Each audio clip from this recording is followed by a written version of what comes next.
নমস্কার বন্ধুরা, পূজাস কুকিং কর্নারে সবাইকে স্বাগত। আমার আজকের রেসিপি মিষ্টি কুমড়োর ছক্কা। যে কোনো পুজো পার্বণে বা উৎসবের দিনে আপনারা লুচি, রুটি বা পরোটার সাথে খেতে কিন্তু ভীষণই ভালো লাগে। একদম নিরামিষ এই রেসিপি, যা বানানো অত্যন্ত সহজ। চলুন দেখে নেওয়া যাক আমার আজকের রেসিপি।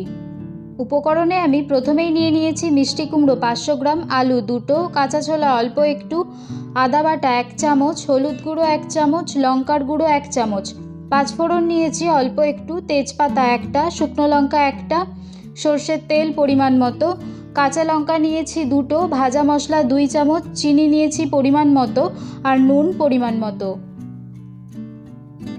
কুমড়োর ছক্কা বানানোর জন্য প্রথমেই গ্যাস অন করে কড়াই বসিয়ে দেব। তাতে 3 টেবিল চামচের মতো সর্ষের তেল দিয়ে দেব। তেলটা গরম হয়ে গেলে আমি একটা শুকনো লঙ্কা, একটা তেজপাতা ও পাঁচফোড়ন দিয়ে দেব। এবার গ্যাসের ফ্লেমটা একটু লো করে পাঁচফোড়নটা ভালোভাবে ভেজে নেব। খুব সুন্দর একটা গন্ধ উঠলে পাঁচফোড়ন থেকে তারপর আমি ছোট ছোট টুকরো করে কেটে রাখা আলুগুলো দিয়ে দেবো।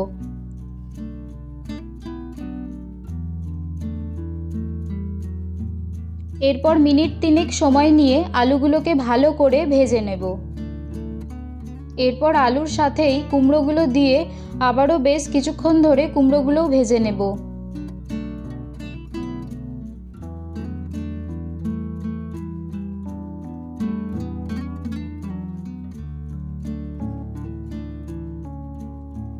এরপর স্বাদ মতো নুন, 1 চামচ হলুদ গুঁড়ো ও 1 চামচ লঙ্কার গুঁড়ো ও 1 চামচ আদা বাটা দিয়ে দেব।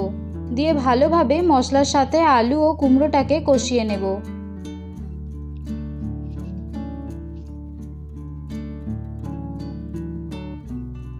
বেশ কিছুক্ষণ ধরে কষিয়ে নেওয়ার পর আমি কাঁচা ছোলাটা এখানে দিয়ে দেব। দিয়ে আবারও ভালো করে 2-1 বার নাড়াচাড়া করে নেব।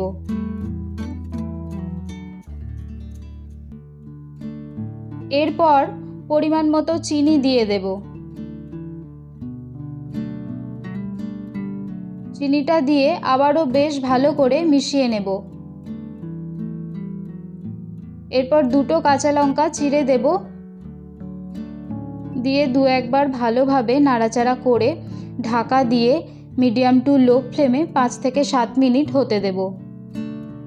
আমি এখানে কোনো জলের ব্যবহার করিনি। 5 থেকে 7 মিনিট পর ঢাকা খুলে দেখব যে বেশ সিদ্ধও হয়ে গেছে আর কুমড়ো থেকে যেটুকু জল বেরিয়েছিল সেইটুকু জলও টেনে গেছে। ঠিক এই সময় আমি ভাজা মশলাটা ছড়িয়ে দেব। দিয়ে ভালোভাবে 2-1 বার নাড়াচাড়া করে মিশিয়ে নেব। আমি এখানে ভাজা মশলায় 1 চামচ গোটা জিরে, 1 চামচ গোটা ধনে এবং 1 চামচ মৌরি শুকনো খোলায় ভেজে গুঁড়িয়ে নিয়েছিলাম। এরপর গ্যাস অফ করে স্ট্যান্ডিং টাইমে 2-3 মিনিট রেখে সার্ভ করলেই রেডি হয়ে যাবে এই নিরামিষ কুমড়োর ছক্কা।